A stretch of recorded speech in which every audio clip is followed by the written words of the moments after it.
Okey, macam mana nak buat macam ni komputer boleh ada dua display kita boleh ni tengok ni dia boleh pergi ke sana. Ini berguna lah kalau kita banyak kerja nak tengok dua tempat kan, extend. Okey, kita tunjuk macam mana mula-mula kena ada dua monitor dah. Satu monitor ni, satu monitor ni.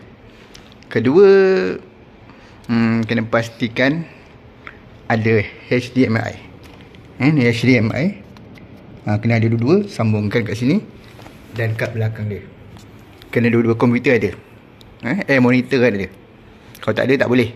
Okey, kemudian pergi ke bila dah sambung, tekan display.